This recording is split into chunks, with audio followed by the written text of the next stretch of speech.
रामकिशन के घर। आज फिर से खाली हाथ आ गए आप। अरे, घर में सारा राशन खत्म हो रहा है। बच्चों के स्कूल की फीस भरनी है, घर का किराया भी देना है, कितने सारे खर्चे करने बाकी हैं। लेकिन आप हैं कि दूसरा कोई काम करना ही नहीं है आपको। पता नहीं और आपको कितने साल ऐसे लकड़ियां काट काट कर गुजारा करना पड़ेगा।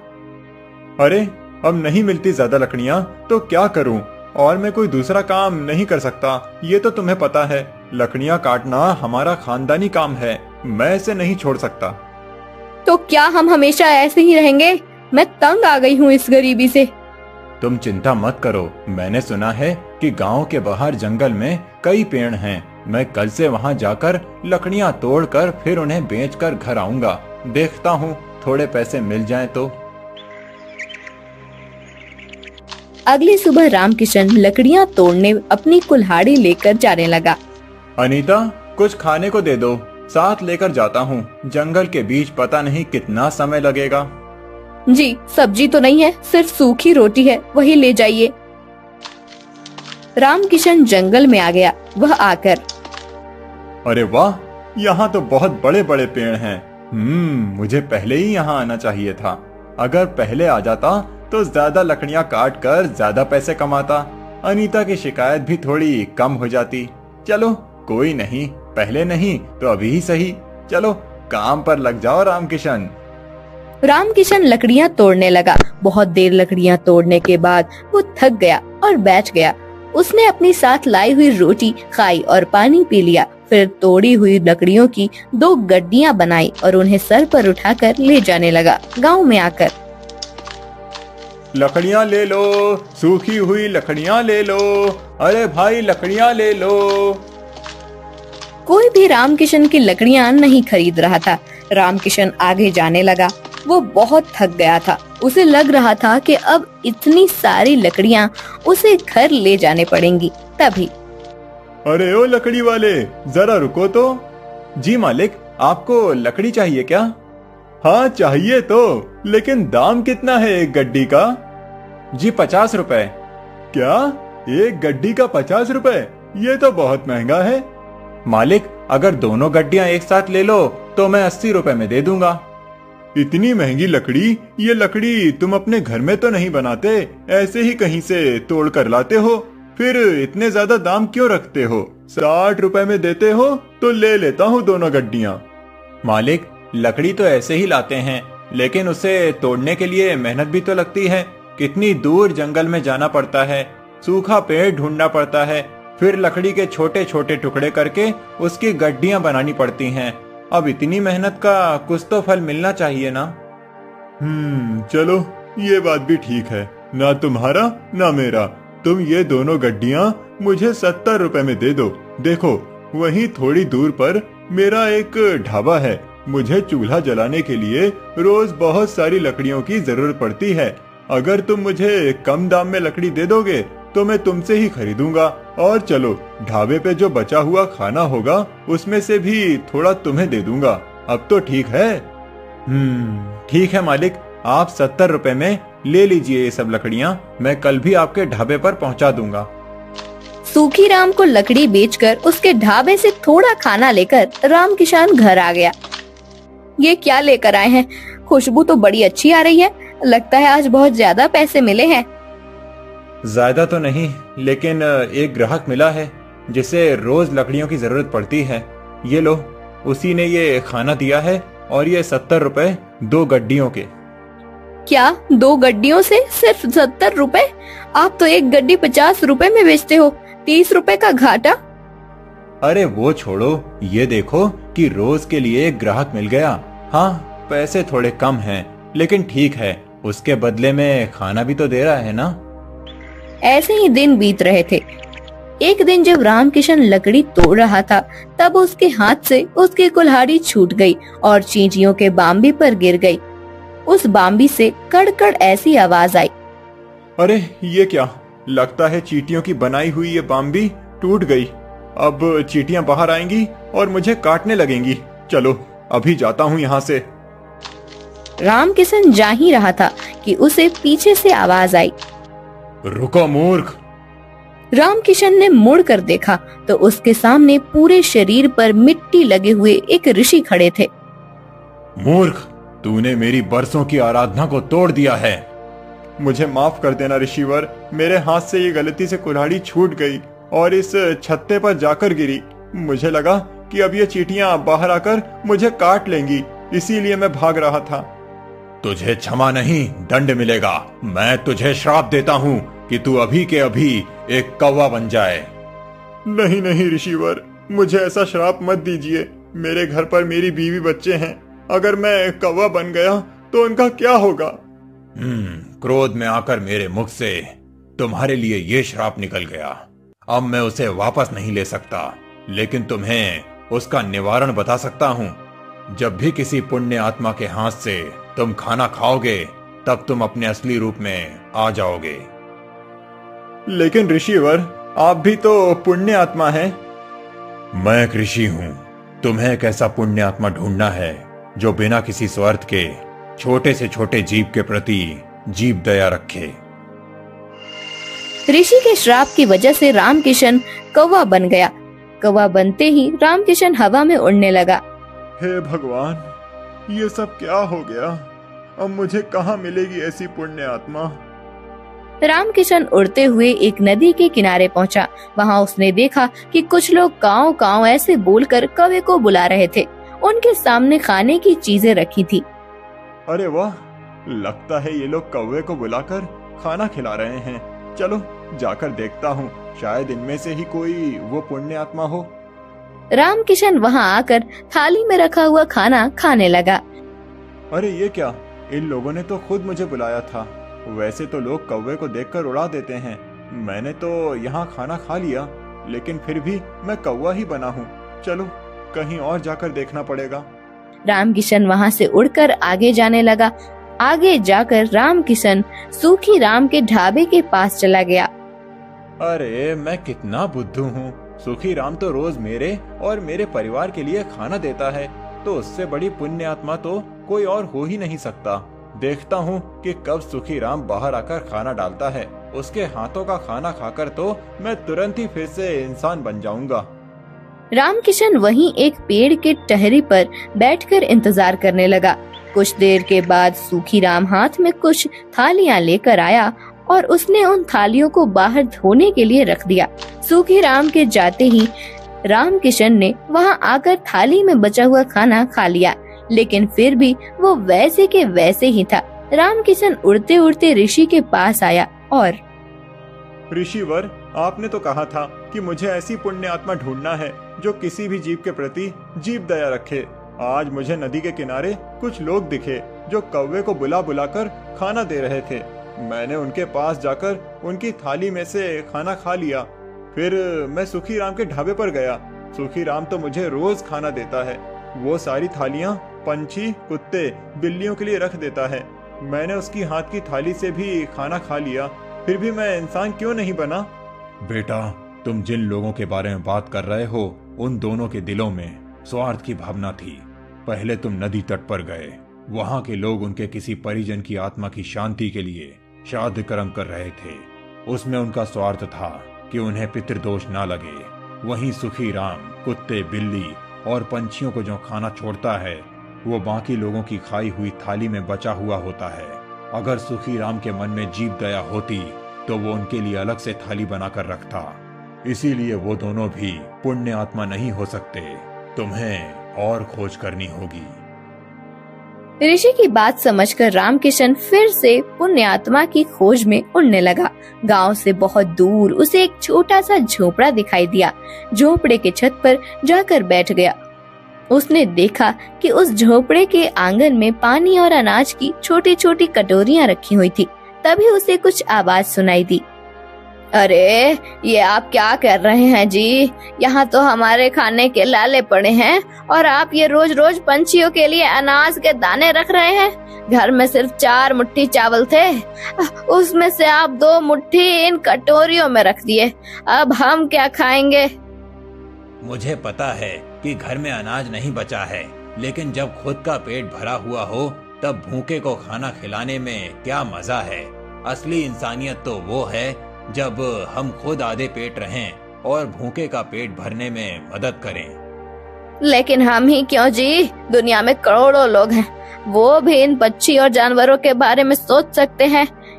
एक हमने ही ठेका नहीं ले रखा है।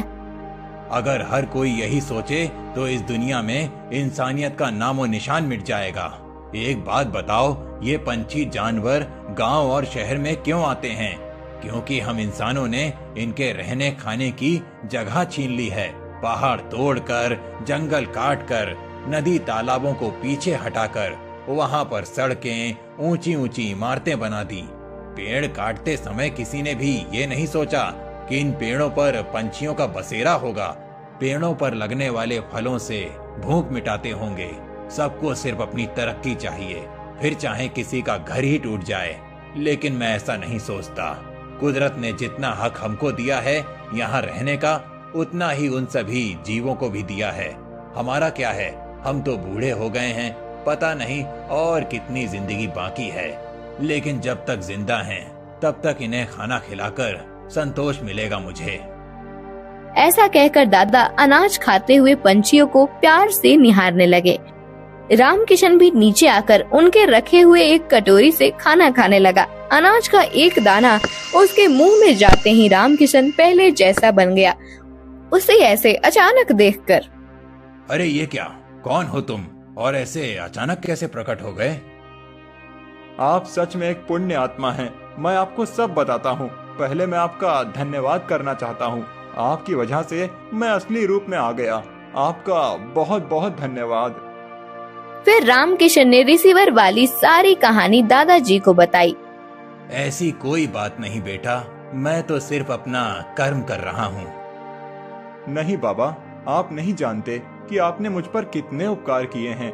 आपके दिल में सच में बहुत जीव दया है। रामकिशन खुश होकर अपने घर आ गया। उस दिन के बाद रामकिशन बहुत मेहनत करके तरक्की करने लगा। धीरे धीरे उसके अच्छे दिन आ गए।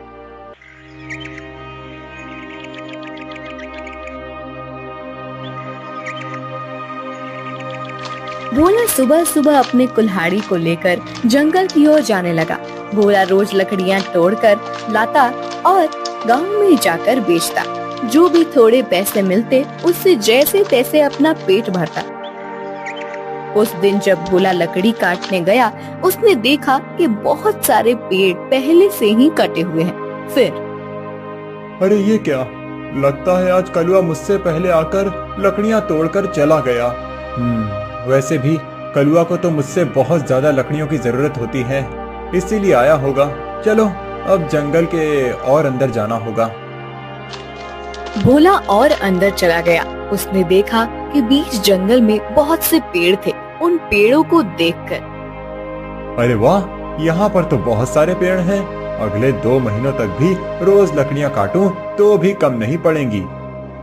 भोले ने पेड़ काटने के लिए कुल्हाड़ी उठाई। तभी उसने देखा कि ऊपर एक बंदरिया अपने नवजात बच्चे के साथ उस पेड़ पर बैठकर फल खा रही थी। वो बंदरिया इतने प्यार से अपने बच्चे को पकड़कर बैठी थी कि उनका प्यार देखकर भोला रुक गया।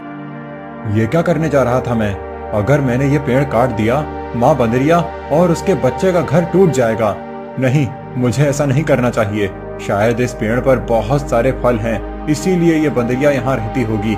चलो मैं कोई ऐसा पेड़ काटता हूँ जिस पर किसी जानवर या पंछी का घर ना हो। भोला और आगे चला गया। उसने अपनी जरूरत के अनुसार लकड़ियाँ काटी और उन्हें बेचने चला गया। ऐसे ही दिन बीतते रहते हैं। भोला रोज उस बंदरिया और उसके बच्चे को देखता। कभी कभी भोला बंदरिया को खिलाने के लिए घर से रोटी भी ले आता। एक दिन जब भोला लकड़ी काटने गया, तब उसने देखा कलुआ उसी पेड़ पर कुल्हाड़ी चला रहा था जिस पेड़ पर उस बंदरिया रहती थी। कलुआ को उस पेड़ को काटते देख, अरे कलुआ, ये क्या कर रहे हो? ये कैसा सवाल है? भगवान ने आंखों की जगह बटन लगाकर भेजा है क्या? दिखाई नहीं देता? लकड़ी काट रहा हूँ। वो तो मैं देख रहा हूँ कलुआ, लेकिन इस पेड़ की लकड़ी क्यों काट रहे हो? किसी और पेड़ की लकड़ी काटो। पेड़ पर देखो, एक बंदरिया का घर है, उसके साथ उसके नवजात शिशु भी हैं कलुआ। तो क्या हुआ? वो बंदरिया किसी और पेड़ पर चली जाएगी। इतने सारे पेड़ तो हैं। लेकिन कलुआ। लेकिन वेकिन कुछ नहीं, चल निकल जा यहाँ से, आया बड़ा मुझे सिखाने वाला। और सुन, इस पेड़ को तो पूरा मैं ही काटूंगा, ये ध्यान रखना। तुझे चाहिए तो कहीं और चला जा, नहीं तो ये देख रहा है ना कुल्हाड़ी, मुझे जरा सी भी देर नहीं लगेगी इस कुल्हाड़ी को तुझ पर चलाने में। कलुआ पेड़ काटने लगा। भोला बेचारा चाह कर भी कुछ नहीं कर पाया और आगे चला गया। दोपहर के समय जब भोला जंगल से लौट रहा था, तब सपने देखा कि कलुआ ने वो पूरा पेड़ काट डाला था। भोला को बहुत बुरा लग रहा था। तभी उसकी नजर पेड़ के एक बड़े लकड़ी के नीचे गई। वो बंदरिया उस लकड़ी के नीचे मरी पड़ी हुई थी। उसे देख भोला के आंखों में आंसू बहने लगे। भोला को लग रहा था कि शायद उसके बच्चे की भी मौत हो गई है। भोला उस बंदरिया के पास गया। तभी उसने देखा कि बंदरिया ने मरते हुए भी अपने बच्चे को अपने गोद में सुरक्षित रखा था। हे भगवान, तेरी महिमा अपरंपार है। इस बंदरिया ने मरते हुए भी अपने बच्चे को गोद में सुरक्षित रखा है। सच में माँ आखिर माँ ही होती है। लेकिन अब इस बच्चे का क्या होगा? कलुआ भी कितना दुष्ट है। मैंने बताया था उसे इस पेड़ पर इस बंदरिया का घर है, लेकिन उसने मेरी बात नहीं सुनी। फिर भोला ने गड्ढा खोदकर बंदरिया के शव को उस गड्ढे में डाल दिया। फिर उसके बच्चे को अपने गोद में उठाकर अपने साथ उसे घर ले आया। उस दिन एक बात से भोला अपने छोटे भाई की तरह उस बंदर को साथ रखने लगा। एक दिन भोला लकड़ी काटने गया था। तब क्यों भोला, सुना है तूने किसी बंदर को पाल रखा है? अरे खुद का पेट तो तुझसे भरता नहीं, अब उस बंदर को क्या खिलाएगा? वो वही बंदर है कलुआ, जिसकी माँ के तुम हत्यारे हो। मैंने तुम्हें कहा था कि उस पेड़ पर उस बंदरिया का घर है, फिर भी तुमने वो पेड़ काट दिया। वो बंदरिया पेड़ से गिरकर मर गई, इसीलिए मुझे इंसानियत के नाते उस बंदर को अपने साथ ले जाना पड़ा। अगर मैं उसे नहीं ले जाता तो इस जंगल में ऐसे ही उसकी मौत हो जाती। हाँ तो तू बड़ा दयावान है ना, सारी दुनिया की इंसानियत और अच्छाई एक तुझ में ही भरी हुई है ना। कलुआ, मेरी तुमसे विनती है कि आगे से तुम कोई भी पेड़ काटते समय थोड़ा ध्यान दो कि किसी जानवर पंछी का घर न टूटे। ए भोला, मैंने पहले भी एक बार तुझसे कहा था कि तू मुझे मत सिखा। जब तूने कुल्हाड़ी हाथ में लेना सीखा था ना, उसके कई साल पहले से मैं लकड़ी काट रहा हूँ। तू कौन होता है मुझे सिखाने वाला? रुक, तुझे अभी मजा चखाता हूँ। ऐसा कहकर कलुआ ने भोला को पीटना शुरू कर दिया। उसे पीटने के बाद भोला को उसने चेतावनी भी दी कि आगे से अगर वो इस गांव में लकड़ी काटने के लिए आएगा तो उसे अपने जान से हाथ धोना पड़ेगा। बेचारा भोला घर आ गया और बंदर से बात करने लगा। चलो दोस्त, अब इस गांव से हमारा दाना पानी उठ गया है। उस कलुआ ने मुझे पीटकर साफ साफ चेतावनी दे दी है। अब अगर जान बचानी है तो इस गांव को छोड़कर जाना ही बेहतर होगा। चलो हम कहीं और जाकर हमारी अपनी दुनिया बसाएंगे। भोला बंदर को अपने कंधे पर बिठाकर गांव से कहीं दूर जाने के लिए निकल गया। दिन बीत रहे थे और भोला दर बदर भटकते हुए काम की तलाश कर रहा था। ना तो उसे काम मिल रहा था और ना उसके रहने का कोई ठिकाना था। जैसे तैसे अपने लिए और बंदर के लिए वो एक वक्त का खाना जुटा पा रहा था। एक दिन ऐसे ही वो थक कर एक पेड़ के नीचे बैठा हुआ था। बंदर उसकी गोद में सोया हुआ था। तभी वहाँ एक योगी बाबा आए। प्रणाम योगी बाबा। कल्याण हो पुत्र, एक बात बताओ, तुम इस बंदर को ऐसे गोद में लेकर क्यों बैठे हो? बाबा, इसने अपनी माँ को खो दिया है। इसका इस दुनिया में कोई नहीं है, इसीलिए मैं इसे अपने साथ अपने घर ले आया था। लेकिन हमारे गांव के एक गुंडे की वजह से मुझे गांव छोड़ना पड़ा। अब मैं काम और सर पर छत ढूंढते हुए दर दर भटक रहा हूँ। पुत्र, तुम्हारा हृदय सच में कोमल है। तुमसे किसी का भी दुख नहीं देखा जाता। तुमने इस अनाथ बंदर की जिम्मेदारी लेकर इसे एक परिवार दिया है। तुम अगर चाहो तो मेरे साथ मेरे आश्रम में रह सकते हो। मेरे आश्रम में मेरे कुछ शिष्य रहते हैं और कई बार कितने साधु भी आते हैं। उनके भोजन और रहने की व्यवस्था की जिम्मेदारी अगर तुम उठाओ तो मुझे बहुत आनंद होगा। ये तो मेरी खुशनसीबी है बाबा। मुझे आपके साथ रहने में सचमुच खुशी होगी। लेकिन बाबा, मेरा ये बंदर भी मेरे साथ आएगा। मैं इसे कहीं नहीं छोड़ सकता। हाँ पुत्र, तुम इसके साथ आ सकते हो। भोला बाबा के साथ उनके आश्रम चला गया। भोला अब योगी बाबा के आश्रम में सफाई, भोजन व्यवस्था, हवन की सामग्री ले आना, बाबा जी के शिष्यों की सहायता करना, ऐसे सारे काम करने लगा। भोला का बंदर हमेशा उसके साथ रहता था। योगी बाबा भोला का काम और उसकी काम के प्रति निष्ठा देखकर खुश थे। बाबा हमेशा अपने बाकी शिष्य और साधुओं से भोला की तारीफ करते थे। बाबा जी का एक शिष्य था मानिक, जो भोला की तारीफ से बहुत जलता था। उसे लगता था कि भोला तो एक साधारण लड़का है, फिर भी बाबा जी उसकी बड़ी तारीफ करते हैं, जबकि मैं इतनी पढ़ाई करता हूँ, वेद पाठ करता हूँ, फिर भी बाबा जी को मेरी कोई अहमियत नहीं है। एक दिन माणिक भैया, ये लीजिए, आपके लिए ये ताजे फल लेकर आया हूँ। भोला, आजकल तुम ज्यादा आलसी हो चुके हो, तुम्हें ज्यादा खाना ना पकाना पड़े, इसीलिए तुम ये फल लेकर आते हो। ऐसी बात नहीं है भैया, वो बाबूजी ने आज सबको फलहार करने को कहा है, इसीलिए मैं फल लेकर आया था। भोला बात कर ही रहा था कि तभी उसका दोस्त बंदर आया और उसने मानिक के फल खा लिए। अरे अरे, ये क्या? अरे संभालो तुम्हारे इस बंदर को, पूरे आश्रम को सर पर उठाकर रखा है। ये बंदर मेरे फल खा गया। भोला, अभी के अभी इस बंदर को भगाओ इस आश्रम से, नहीं तो मैं योगी बाबा से इसकी शिकायत करूंगा। मानिक भैया, मैं आपसे माफी मांगता हूँ और आपके लिए और फल लेकर आता हूँ, लेकिन मेरे इस भाई को मैं अपने से अलग नहीं कर सकता। मानिक को भोला पर बहुत गुस्सा आया। उसने योगी बाबा से भोला की शिकायत की, लेकिन बाबा जी ने भोला का पक्ष लेकर मानिक को ही सुना दिया और ध्यान मग्न हो गए। आज तो हद हो गई, इसकी वजह से गुरुजी ने मुझे डांटा, इसका कुछ करना ही पड़ेगा, लेकिन इस तरह कि मेरा नाम कहीं न जाए और इसकी छुट्टी हो जाए। कुछ दिन के बाद योगी बाबा को उस गांव के राजा ने अपने राजमहल में आने का आमंत्रण दिया। योगी बाबा अपने शिष्यों के साथ भोला को लेकर राजमहल चले गए। राजा ने उनकी बड़ी आओ भगत की। 2 दिन राजमहल में रहने के बाद सब आश्रम लौट गए। फिर 2 दिन के बाद राजा अपने कुछ दास और प्रधान के साथ आश्रम आए। क्षमा करें बाबूजी, यहाँ आकर आपको कष्ट दे रहा हूँ, लेकिन बात ही ऐसी है कि मुझे स्वयं आपकी भेंट लेने आना पड़ा। कोई बात नहीं, आपके आने का कारण बताइए। समझ नहीं आ रहा कैसे कहूँ बाबूजी, 2 दिनों से हमारी महारानी का नवलखा हार कहीं गुम हो गया है। समझ नहीं आ रहा कि कहाँ गायब हो गया।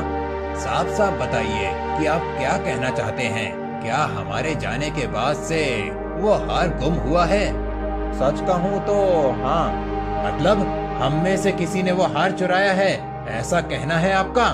नहीं बाबूजी, मैं आप पर शक करने का पाप नहीं कर सकता, लेकिन महारानी की वजह से मुझे यहाँ पर आना पड़ा। महाराज, आपके यहाँ आने की वजह से मुझे कोई आपत्ति नहीं हुई, लेकिन मैं अपने सारे शिष्यों को अच्छे से जानता हूँ। मेरे शिष्यों में से कोई भी चोरी जैसा पाप नहीं कर सकता।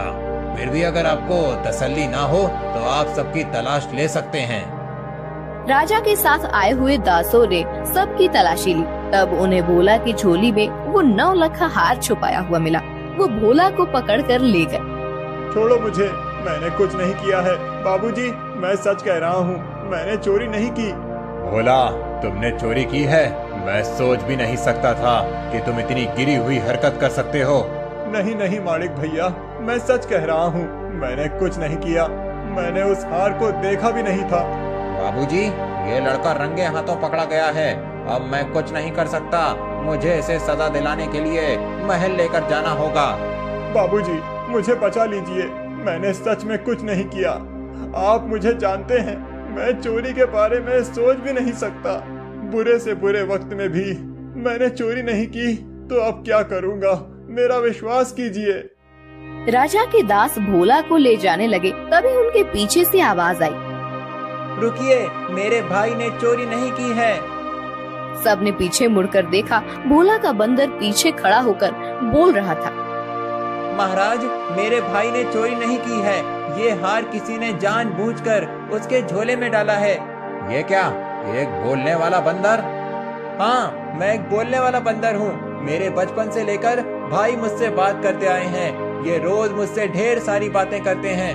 उन्हें बोलते हुए देख और उनकी बातें सुनकर ही मैंने बोलना सीखा है। मैं दावे के साथ कह सकता हूँ मेरे भाई ने चोरी नहीं की है। अच्छा, तो तुम दावे के साथ कह रहे हो, तो तुम्हें ये भी पता होगा कि ये हार जानबूझकर इसकी झोली में किसने डाला? हाँ, मुझे पता है, इस माणिक ने मेरे भाई के झोले में वो हार डाल दिया था। क्या तुम सच बोल रहे हो? नहीं नहीं बाबूजी, ये झूठ बोल रहा है, मैंने सच में चोरी नहीं की है। तुम्हारी लड़खड़ाती हुई जुबान ने सब सच कह दिया है माणिक। मैं कभी सोच ही नहीं सकता था कि तुम ऐसा करोगे। सच सच बताओ, तुमने चोरी क्यों की और उसका इल्जाम बेचारे भोला पर डालकर क्या करना चाहते थे तुम? माणिक ने अपनी जलन के बारे में सब सच सच बाबा जी को बता दिया। महारानी के हार की चोरी के जुर्म में माणिक को पकड़ लिया गया। फिर भोला, तुम्हारा ये बंदर सच में बड़े काम का है, ये हमारे राज्य की बड़ी मदद कर सकता है। मैं चाहता हूँ कि तुम इसके साथ हमारे राज्य के गुप्तचर बन जाओ और हमारे शत्रुओं की गतिविधियों पर नजर रखो।